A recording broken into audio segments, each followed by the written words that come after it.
Maybe I entered at the tail end of 8:45. So here we are.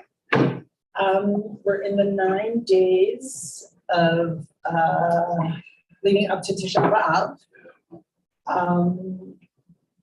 So it is a period of mourning, but it's Shabbat. So we're celebrating Shabbat. So we're going to dive right in. And Ari, if you could share the blessing. And before you do, can I have a volunteer? I just want to see if people are raising their hands. Leave the blessing. Ari, could you do something about me being large on the screen in front of me and instead put it on gallery? Is that possible? So like that's going to need to happen on site. I need to leave it in speaker view for where, like I need to leave you spotlight here, but you guys can change that on site. Put it in gallery view. You see, will you try that on the keyboard there? If it doesn't work, don't worry about it. Okay. Or you know what? That's not hooked up. Better ask Victor if he can do it. Thank you so much. Sorry, everybody. Okay, so did someone raise their hand for reciting the blessing? David Kurtz, can I see a hand? Oh no, Iva. Here we go. Okay, blessing, please. And let's spotlight Iva. Iva, I hope you're feeling much better. You have to unmute yourself. Still testing positive, but Baruch atah Adonai Eloheinu melech haolam asher kiddushanu b'mitzvotav v'tzivanu la'asok b'divrei Torah. Blessed are you, source of the universe, who has given us the gift of Torah and invited us to soak into your ancient wisdom and revelation. Okay. Amen, amen. Next time I can do it. Okay.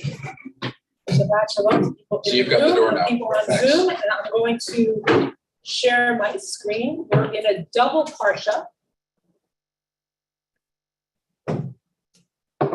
Atot Masai. And, or Masai, actually. And what I want to do today is look at what happens to Benot Tzlopchad in our parsha, and also what happens to Benot Tzlopchad, the daughters of Tzlopchad, the 5 sisters that we talked about last week. The 5 sisters that stood up and asked to inherit because their father was dead and they did not have any brothers. And they stood up before the whole community and they said, give us a holding, right? Amazing after this interesting speech. So I want to look at, the resonance of their story. They appear in Joshua. They appear in archaeological findings, which is unbelievable. Okay, I see books around the room. And what then, dated when? Hold on. We'll get there. So Joshua, archaeological findings, and in our parsha, and we will end with a poem by my friend and Chavruta, Rabbi Shannon Konansfeld. Totally fell in love with the poem. So let's go. So let's start looking at Joshua. So the daughters of Tzlopchad are named 3 times in the Torah. Every single time, all 5 of their names are mentioned, which is unbelievable. So in the parsha of Pinchas, in our parsha this week, and in Joshua. So let's see how they appear in Joshua. Okay. U'letzlopchad ben Chefer ben Gilad ben Machir ben Menashe lo hayu lo banim ki im banot. So to Tzlopchad, and I think we might have talked about this last time. Tzlopchad's name means shadow fear. So son of Chefer, son of Gilad, son of Machir, son of Menashe. Tribe of Menashe did not have any sons, only daughters, right? The Eilesh Shemot Benotav, and these are the names of his daughters: Machla, Noah, Hagla, Milcah, and Tirza. Vatikravna lifnei Elazar hakohen, lifnei Yeshua ben Nun. So this is interesting because in Pinchas, what does it say? This is the same verb, but tikravna, right? The same feminine plural. But it says they came close to Elazar and Moshe. And here, the way the story is being remembered is different. Lifnei Elazar, Lifnei Yoshua ben Nun. Now, since it's the book of Joshua, that makes sense, right? To name Joshua in that way. The Lifnei Hanesiim, and for the princes and the leaders, Lamor saying, Adonai Siva and Moshe, Latet lanu nachala b'toch achenu, Inten lahem El pi Adonai nachala b'toch achei avihem. The Lord commanded Moses to grant us a portion among our male kinsmen. So in accordance with the Lord's instructions, they were granted a portion among their father's kinsmen. So this is interesting. So this seems like the aftermath of the story we have in Pinchas, right? After they heard Moses, telling God, or after they heard Moses saying that God commanded that they should have an inheritance, they seem to come before Elazar and Joshua and say, the Lord commanded Moses. This is what happened, everybody. The Lord commanded Moses to grant us a portion amongst our male kinsmen. Okay? So again, that's a kind of after story. So in accordance with the Lord's instruction, they were granted a portion among their father's kinsmen. Okay, good. Okay, so Vayiklu Chavlei Menashe Asara, Levad Me'eret HaGilad VaHabashan Asher Me'ir HaYarden. 10 districts fell to Menashe, apart from the lands of Gilad and Bashan, which are across the Jordan. B'not Menashe Nachalu Nachala B'toch Banav VeEretz HaGilad Hayta B'nei Menashe HaNotav. Menashe's daughters inherited a portion in these together with his son, so the land of Gilad was assigned to the rest of Menashe's descendants. So that is how the notes of the daughters of Slofa are remembered later on in the book of Joshua. Okay, so now let's look at a few historical sort of dimensions of the story. So archaeologists have discovered 2 of these names, out of the 5 names. Noah and Hagla lasted as town names on clay fragments in the 8th century BCE. Now, the book of Numbers was probably composed, but in compilation years before that, in 520 BCE. So clay fragments from the 8th century BCE, known as the Samaria Ostraka. So Ostraka, as far as I can, I'm an archaeologist, are clay fragments. Upon which people took notes. Like now, they took notes on pieces of pottery. Now we use Post-its, right? So from pottery to Post-its. So this is where they go deeper somehow. Similarly, Tiritza, Milka, and Machla, interesting. There's no Machla. Appear as names of towns or regions in Israelite territory in various biblical texts. So I think they're saying Rachla must be a version of, let's see, Milka, and Milka is there. Milka. No, Machla. Rachla must be a version of Machla. That's right. Okay, so this is from Jay asked a question last week. How does the inheritance system as it's reflected in the book of Numbers translate into sort of how people lived and the actual lived legal system? So there's no data from around the time that the book of Numbers is compiled, but there is data from later on, and that's what I want to read to you. The earliest Jewish contract that we have illustrate that women continue to own property after marriage and that parents bequeath property to both sons and daughters. Documents from the Jewish community in Elephantine, Egypt include several marriage contracts and sales contracts.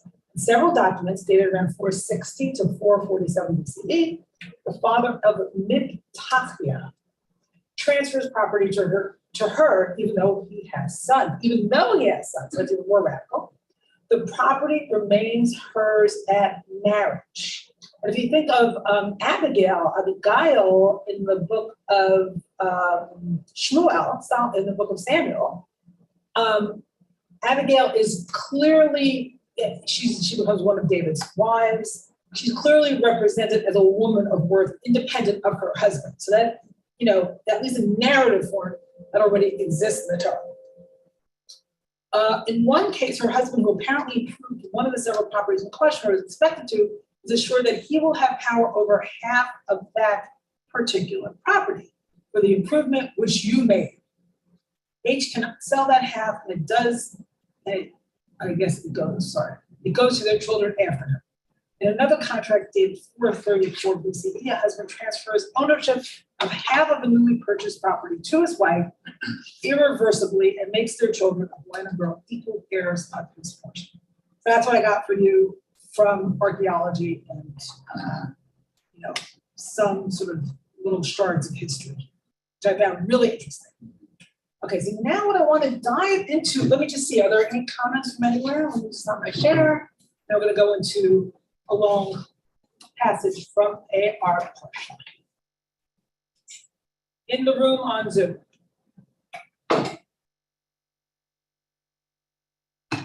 Okay, then I'm going to continue. Let's see. So now again, we're going to get into the meat of the Parsha. Okay, Asher Chaim, do you feel like reading? I even like unmuting when I can. Yes. Okay, wait, let me just give a little context. So at the end of the Parsha, and this is the end of the book of Numbers, the entire book of Numbers, the daughters of Zelophehad and their story comes up again. And it comes up in the form of the leaders in their tribe, right? The family heads of the clan of the descendants of Gilad, son of Machir, son of Menashe. So it's like the Benot Zelophehad extended family respond to the ruling based on their request and make a new request. They say the implications of their request, that's not the law itself, but the implications of that law is problematic, and we're going to see why. Okay. ויקרבו ראשי האבות למשפחת בני גלעד בן מכיר בן מנשה ממשפחות בני יוסף. The elders of the family of Gilad, son of Machir, son of Menashe, of the families of the Josephite families, came near. Vayidaberu lifnei Moshe v'lifnei hanesiim rashei avot livnei Israel. And they spoke in the presence of Moshe and the princes, the heads of the families of Israelites. Okay, let's just stop for 1 second. So, two things. First of all, whenever Asher Chaim reads, I feel like it's a voice from the Torah. Yeah. All that way, yeah. So that's great. Testimony from that time.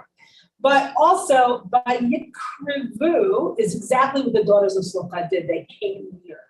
They came close. There's no but Ta'amod, right? So the daughters of Zelophehad, Ta'amod not came, stood up, but they did come close. And remember, the daughters of Zelophehad were like 5, unmarried daughters, right? 5 daughters of this guy, Shadow Fear. And they stood up before everybody.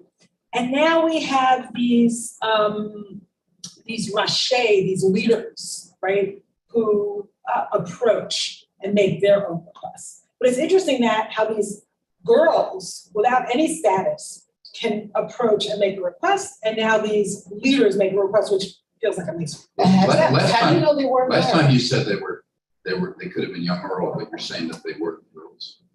Well, I feel like the way it reads, and you know that they're not.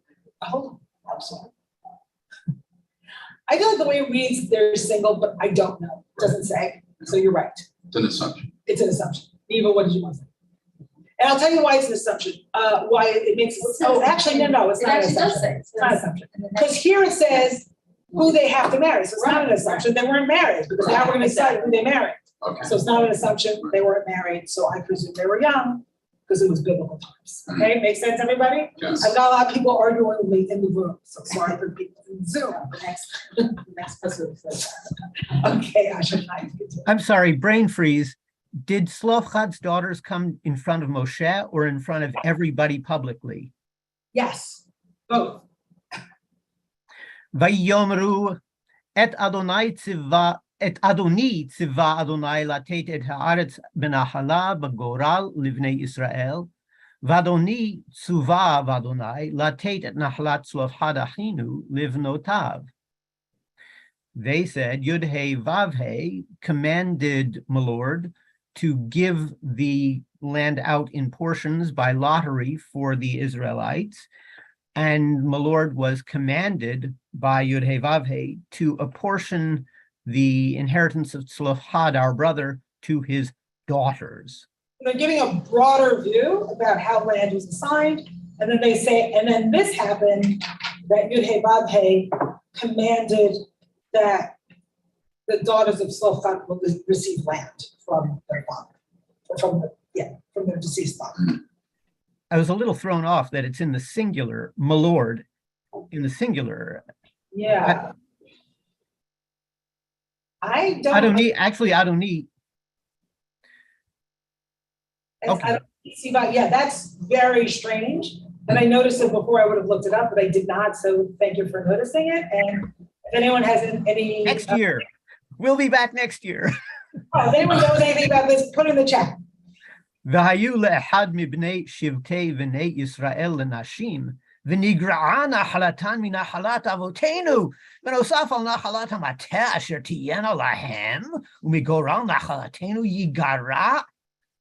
Oy, what if, they marry a person from a different tribe of Israelites, then their portion would be taken away from the portion of our fathers and added to the portion of whatever tribe they happen to marry into. And from the lot of our inheritance, it would be taken away, diminished. So the reason I bolded diminished or nigra'ah, which appears twice and then a third time, is that this is the same word that the Bnei Tzlofchad used, which is that their father's name would be diminished, right? So the Bnei Tzlofchad make a claim, our father's name will be diminished, and now these leaders of the tribe or the family are also making a claim about diminishment. Okay. ויצב משה את בני ישראל על פי אדוני לאמור, כן מכה בני יוסף דוברים. You skipped one. Moshe, I'm sorry? You skipped four. Four. I'm sorry. ואם יהיה היובל לבני ישראל, ונוספה נחלתן על נחלת המטה אשר תהיינה להם, ומנחלת מטה אבותינו ייגרע נחלתן. And when the Yovel, 50th year, comes for the Israelites, land reverting to ancestral families, their inheritance will be added to the inheritance of whatever tribe they happen to marry into. And from the inheritance of the tribe of our ancestors, their portion will be subtracted. So there's this idea of the integrity of each tribe's holdings, and that during the Jubilee, each tribe, no matter what happens to the land in the interim, that land is restored to that tribe. So they are addressing, Torah principles here, which are, have been sort of lifted up as important, right? So we don't want those to be violated. ויצב משה את בני ישראל על פי אדוני לאמור, כן מכה בני יוסף דוברים. Moshe commanded the Israelites by the mouth of Yud-He-Vav-He, saying, truth speak the tribes of the children of Joseph. Again echoing. Zeh hadavar. You are muted, Rav. No. This is a very important verse. It's not raised past it. So several important things happen here. So Moshe commands the Israelites, Al Pi Adonai, which means that Moshe consulted with God, even though we're not told directly that Moshe consulted with God, as we are told for the daughters of Tzlofchad, right? But clearly God spoke to Moshe directly about this. Then God says, Moshe's quoting God, and God says exactly what God said in response to the Tzlofchad. So, Ken Matet Yosef Dover. rightly the tribe of the sons of Joseph are speaking, and with the daughters of Slochad is Ken benot Slochad dovot. But rightly, the daughters of Slochad are speaking. So it's unbelievable. So this and that, leaders, unmarried women, unmarried, same response.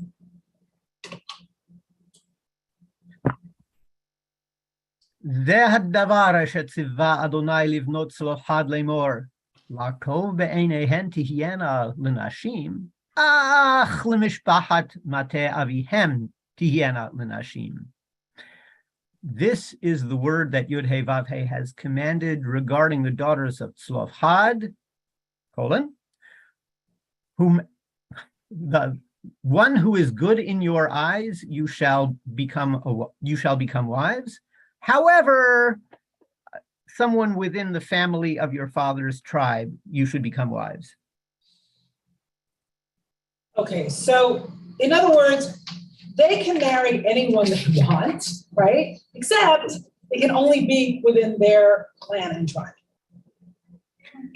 Right? So they can't marry anyone they want. But there's a few things here which are interesting. One is they can marry who appeals to them, which is interesting because we don't probably think of biblical marriage that way, right? So that women can marry who appeals to them. Wow, right? Asher tov be'einehem. That's pretty striking in itself. And yet they're constrained. So they're constrained to marry within their tribe. So we're taking a law that emerged in Parshat Pinchas, right, that we studied last week, and setting a limit on it because of other Torah values here. Okay, makes sense? It constrains men too. How does it constrain men? Well, how if, does it if, constrain if a woman can't marry a man from another tribe, then the man can't. Oh, that's also true. If a man from another tribe wants to marry the daughter of Slochad, they can't. Okay, yes. Ask a question about marriage. Yeah. The Yuval is the word for Jubilee, right? How you call it? Yovel. Yovel. I guess I had the idea that this Yovel, this utopian idea, I thought that all ownership disappeared for that. But here it's saying it reverts to original. Land holdings revert to the original owners. That's land a given, holdings. but the land Yes, exactly. Hereditary land holdings. Okay, now I see, yeah. How do they define tribe? At what point do the descendants cease to belong to a tribe? So the question is, how do they define tribe, and at what point do the descendants cease to belong to a tribe? I think at least insofar as the Torah is concerned, they don't. Menashe, they remain within the tribe of Menashe. Now, often the women marry out, so they don't, but the men remain. Okay. I mean, you got like 4 different tribal groups here. And at some point, I guess I'm trying to find what is the connection between incest and not belonging to a tribe. At what point do those 2 categories cease to interact? Yeah, that's a great question, and it will come up because It's going to come up. It's going to come up. It's not going to be explained. It's going to come up in a minute. Okay. Mira Margot. So wait, let me just stop my share.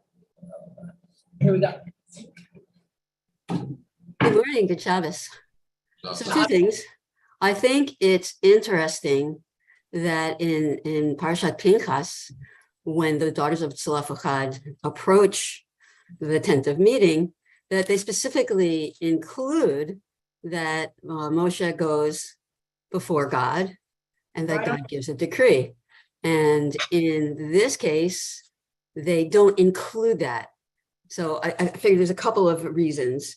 Either because they had to do that for the women's plea, because otherwise it wouldn't be believed, or that Moshe was just interpreting what he had learned before and didn't go before God. Either one, it's interesting.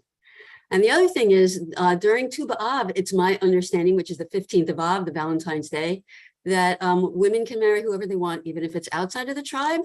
Does anybody know? So that would make, that would revert it back to the original decree. Well, women can marry out can marry from different tribes if they're not inheritors of land. But on Tu B'Av, women get to do the choosing. So I don't think it's restricted by tribe, but I'm not 100% sure. I was just asking. I don't know. And you're muted, Rabbi Dan. Oh, I am? No, you're not muted. You're not muted because you need to stay muted so that on site we can hear you through the other computer. Yeah, no, I'm muted on this computer, but you can hear me. Got it. But I thought Margot was saying she was. As complex as the inheritance. Got it. All right. Anyone else comments about any of this so far? Yeah. I just think, in this era of conscious dating, that this is really going to be one of the best examples of conscious dating. I mean, they're already addressing, they're addressing wealth, they're addressing family relationships, everything is on the table. Great. It's kind of interesting. Okay, can people on Zoom hear the comments in the room? Must be that. No. So the comment was about conscious dating. So here they're addressing land and tribe and family. So it's an expression of conscious dating. All right, Rachel Beckler. Rachel, you have to unmute yourself. Call Rachel, I'm just asking something very, which should be obvious, but it isn't to me. What is the advantage if I'm one of these daughters and I have land holdings? What is the advantage, even after I get married, if there's some kind of fiddle with your feet deal and I lose some, and my progeny lose some land holdings? I'm talking about basic questions of status and wealth. I mean, in this country, if I have $1 million in my checkbook, people are going to treat me differently because they know I can give them money, I can influence them, I can pay money under the table, I can do all kinds of bad stuff. I can get plastic surgery and look prettier. But in biblical times, what is the advantage to a woman if she owns this plot of land or that? Does she have more control over enhancement and building a well? Does she have more managerial control? Does she have more prestige? What the heck are the motivations of these people? What do they think they're going to get out of all of this? Okay. Yeah, Rachel, really great question. Mostly I don't know, but a few thoughts come to mind. One is they want to stand in the ancestral line as an inheritor. That means something. Right? So having land is like their legacy. That's number one. Number two, if we think back to Abigail, who I mentioned a few minutes ago, right? Abigail is introduced as a woman of, stature. Right? So it seems to give you some status, right? Well, it does seem to give you some status. So that's all I can say about that for now. Okay, Roberta. Yeah, Shabbat Shalom. Shabbat Shalom. I'm just so interested to look at not the contrast, maybe the continuum of the way the daughters approach the issue and then the way the family heads, men, approached the issue, and thinking about that this is the end, we're coming to the end of the story, right? Like at the end of the book of Numbers, which, this is part of, we're just going to get a retelling through Moses' voice. And there's just so much that's interesting in the contrast, or it's more of like a continuum. And I noticed, for example, that the male heads of Manasseh, it's like they learned from how the daughters set up the plea, right? The daughters, as we talked a lot about last week, they framed their case in the context of the interest of the whole people and in the interest of the relationship between the people and Yud-Heh Vav-Heh.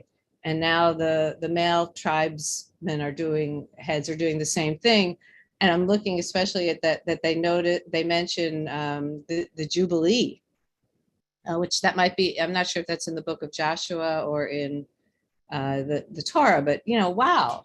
Remember back when we read that thing that said, that's the most important thing. Oh, they're so to me, because, and by the way, I so appreciated how you approached this last night, Rabbi Diane. Like, I'm not going to be afraid to look at stuff that's like really disgusting and scary. It's like, okay, is there some kind of evolution going on anyway? And I just think we can really look into this as an evolution of the relationship, that we're not supposed to, maybe we're not supposed to passively accept all of those disgusting punishments from the vows. Maybe this is the model, because we see this is showing that there is a way to affect the structure, the very structure of our lives. And we're seeing that here. Anyway, I still have a little COVID brain. I don't know how clear that is, but that's a lot of work living. I'm so glad to see you looking wonderful. You're outside of your garden. Is that what's going on there? Anyway, so a couple things. I think the women stated their interest in terms of the diminishment of their father's name, which is interesting. And the men here talk about the diminishment of their own inheritance. So they name, their own interest a little bit more directly. Right? So that's an interesting comparison in itself. But I think you're right. I think from the similarity of the language, or some of the echoes of the exact same language that was used for the daughters of Tzlafchad, that they are in that template and model, right? The coming close, the raising up their concern, and their concern about diminishment. And we're going to talk about this later during services, but I'm interested in the notion of raising up an issue, not from the place where you are right, but from the place where you're concerned that you're going to be diminished, or from a need, right? It feels very different, right? So putting out your own need feels much more vulnerable than like, it's not fair, right? It's different. It's a different kind of thing. So thank you. We're going to do a little bit more sort of weaving this together and seeing how what is happening here in Numbers sort of flows into Deuteronomy and how it even sets up Deuteronomy. So thank you for that. Okay, let's go on. Anyone else? Okay, we're going to go on. We're in the middle of the text. If I'm missing anything, great in the chat, which I'm not looking at. Please, someone share. Okay, so meanwhile, Asher Chaim, Asher B'Chaim. Where were you? Tet, thank you. 9. ולא תסוב נחלה ממכה למכה אחר, כי איש בנחלתו ידבקו מטות בני Yisrael. Let an inheritance not swerve from one tribe to another tribe, rather everyone shall be attached to his inheritance among the tribes of the Israelites. Nice. כאשר ציווה אדוני את משה, כן עשו בנות צלופחד, as Yud-Heh-Vav-Heh had commanded Moshe, so did the daughters of Tzlafchad do. So note that God picks up on the language of Moshe, and God picks up on the language of the leaders of Menashe, right? In terms of, the inheritance and the inheritance and tribal land remaining coherent as belonging to that tribe. So they were successful in their arguments, right? Appealing to God's interests and the Torah's interests. Okay, so Benot Tzlafchad followed suit. They did exactly as was instructed. So let's see what happens. 11. ותחיינה מחלה תרצה וחוגלה ומלכה ונועה בנות צלופחד לבני דודיהן לנשים.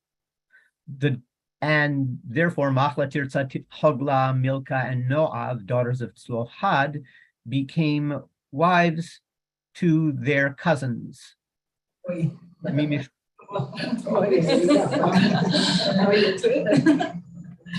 Yeah, that's the incest part that you were referring to before. It's not incest, obviously, they're marrying their cousins, which was pretty common until a few generations ago. Okay. ממשפחות בני מנשה בן יוסף היו לנשים, ותהי נחלתן על מטה משפחת אביהן. From the families of the descendants of Menashe, son of Joseph, they became wives, and their inheritance remained in the tribe of the family of their father. אלה המצוות והמשפטים אשר ציווה אדוני ביד משה אל בני ישראל בערבות מואב על ירדן יריחו. Chazak. These are the commandments. Yeah, these are the commandments and civil legislation which Yud-Heh-Vav-Heh commanded through Moshe to the Israelites on the steps of Moab across from Yarden Yericho. We just finished the book of the Torah. Very exciting. Thank you for reading that last pasuk, that last verse. Beautiful. So what is really striking to me is that this book of the Torah ends with a story about women, right? Ends with the daughters of Shlochach. It also ends with, male leaders sort of reframing or nuancing that law, but it also ends with naming these daughters again. And it feels like their story really resonates. So last night I talked about, for those of you who weren't here, the fact that this feels to me like the beginning of oral law, or early signs of oral law. So the Bnot Tzlofchad get up and they have their individual plea. Moshe, God responds, and the legal system shifts, right? It's like Shelot v'Truvot, right? Responsa.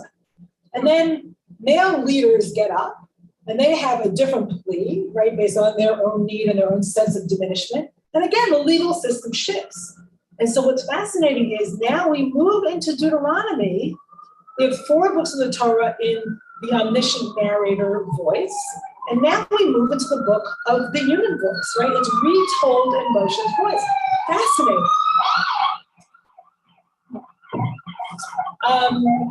So, is this, or what it feels to me like it's setting us up for the book of Deuteronomy, like privileging the human voice, right? The primacy of the human voice. Is really profound.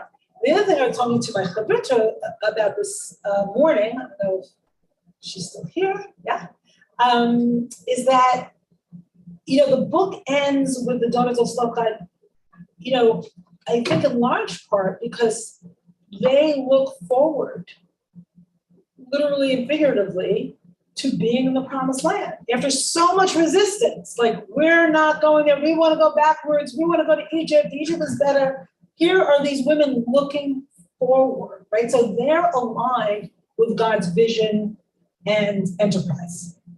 Just as, if you think about other examples of women being aligned, it's really interesting. I don't want to be essentialist, but, if we look at the literature, right, we have Rebecca and Sarah being aligned with God's vision of who is the inheritor or the child of the promise.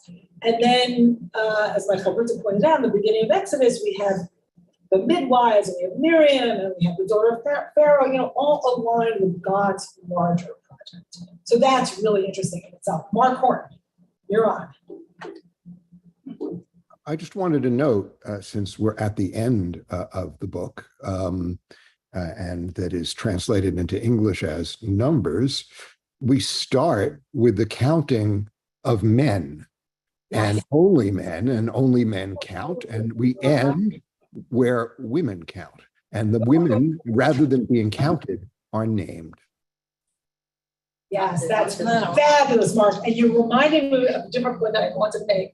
So let's go to the Hebrew name, Bamidbar. So Bamidbar in the wilderness is the place where we receive God's word, God's davar, right? So the wilderness is seen as the place where speech arises, both the powerful version of speech like the 10 Commandments, and also complaint.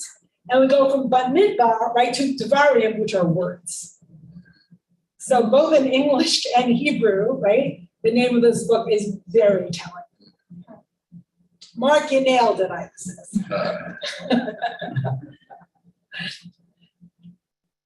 Okay, any other comments before we go on?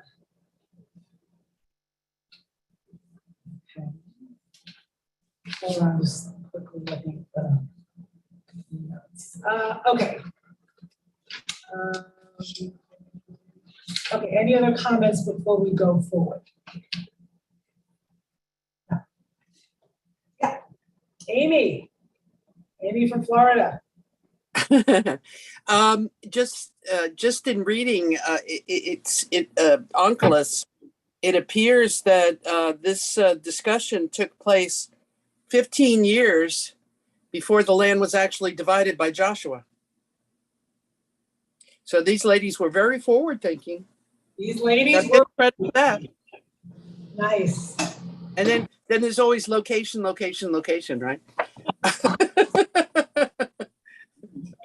All right, I'm going to share my screen. So I want to go to some okay, so now what we have is we have a legal system that's unfolding in response to the human individual voice. So it's a legal system that's fluid and dynamic and listening, and that's amazing. And as I was saying this morning with my crypto, we talked about Nell Morton, and Sharon reminded me of this text and decided to include it. So I'll just read this. This is Nell Morton talking about what happens in groups of women where women are hearing each other to speech. But then she makes a broader point. While I experience this kind of hearing through women, I am convinced it is one of those essential dimensions of the full human experience long programmed out of our culture and our religious tradition. In time, I came to understand the wider implication of this reversal as revolutionary and profoundly theological. Hearing of this sort is equivalent to empowerment. We empower one another by hearing each other to speech. We empower the disinherited, the outsider, as we're able to hear them name in their own way their own oppression and suffering, tell their story, right? In turn, we are empowered as we can put ourselves in a position to be heard by the disinherited, in this case, other women. Talk about the disinherited, daughters of Slavka, right? To speaking our own feeling of being caught and trapped. Hearing, in this sense, can break through political and social structures and image a new system. And this is the line that I love. I mean, I love the whole thing. This is the line. A great ear at the heart of the universe, at the heart of our common life. Other versions of this has it as the heart of our cosmos. Hearing human beings to speech, to our own speech. Wow. Do you imagine if you think about Judaism as a tradition that hears you into speech? It's part of a great conversation that we're invited into. Okay. Helio, and then we have one more text.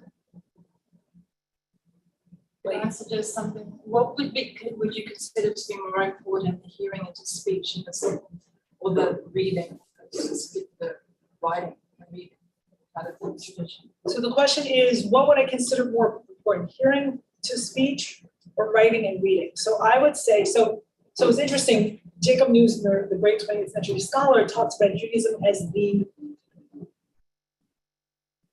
tradition or the religion of the dual Torah, the oral and written Torah. I would say they're absolutely inseparable. Right? This orality comes before the written Torah. The written Torah is written down generations after it's oral in community, which is why I don't think it was only written by men.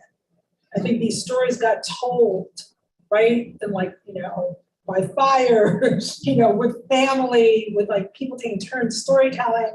I think it was a great sort of communal and collective development of sort of capturing God's voice, right? So I think orality, and then so it's written down, but I think it's only written down so we give rise to voice all over again. It's like a long, an invitation to a party in the mail. We still do that, or an invite. So the Torah is one big long invitation to speaking. It's a party invitation. It's a party invitation, exactly. Okay, Helio. Hi, Shabbat Shalom. Shabbat Shalom. With the parasha, I have a question. I think it's a big question.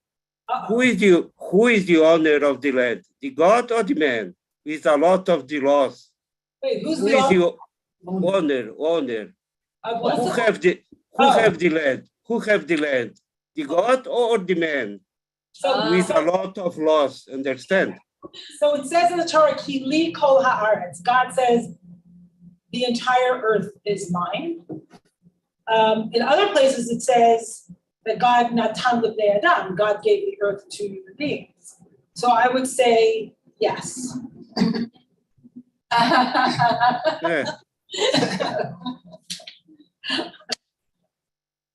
Not what, I think if we forget that the land is ultimately not ours, that we're in trouble as we are right now.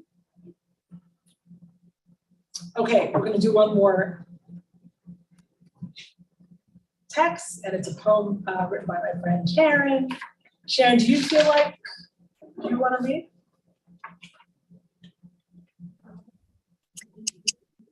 Sure.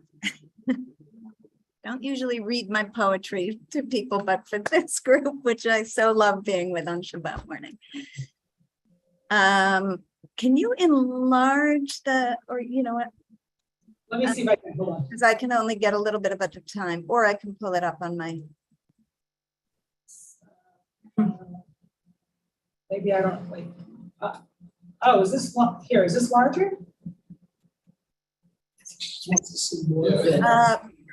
Larger but harder to see. Here, I'll just pull it up on my own. Okay, I'm ready. Okay. Years ago, I heard about a young woman whose parents named her Achzava. She walked through the world bearing this unutterable weight. Nice to meet you. My name is Disappointment. She was the 10th beautiful girl given to parents who longed for a son. Their hope died the day she was born. A stillbirth, you could say, but she was stillborn like the rest of us, breathing, crying, gulping for air. When she turned 18, she changed her name.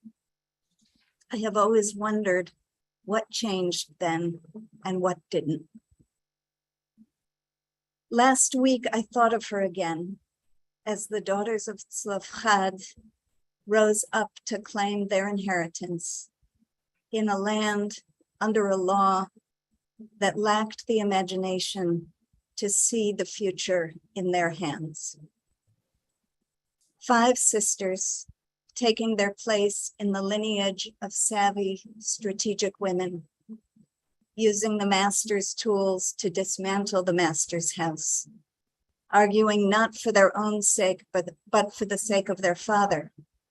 Let not our father's name be lost to his plan just because he had no son. Perhaps it's because I'm aging. Perhaps it's because we live in such unforgiving times. Perhaps it's because I can't forget the story of Achzava. But this year I hear a great tenderness welling up in these words. Devotion to a father whose own name, may it not be lost, whispers to us of shadow and fear, but who looked at each of his newborn daughters and called them Machla, Noah, Milka, Tirza, Chogla. I see him now trembling, holding each of them in his arms and saying, never let anyone call you disappointment. You are forgiveness, you are movement, you are dance, you are royalty, you are delight. This is your inheritance. You will give birth to possibilities I cannot imagine. Lead the way. Wow, wow, wow, wow, wow. So I never bothered to translate the names of the daughters of Self-God and didn't realize they had meaning. And then Sharon did, right? Forgiveness movement, dance, world. Wow.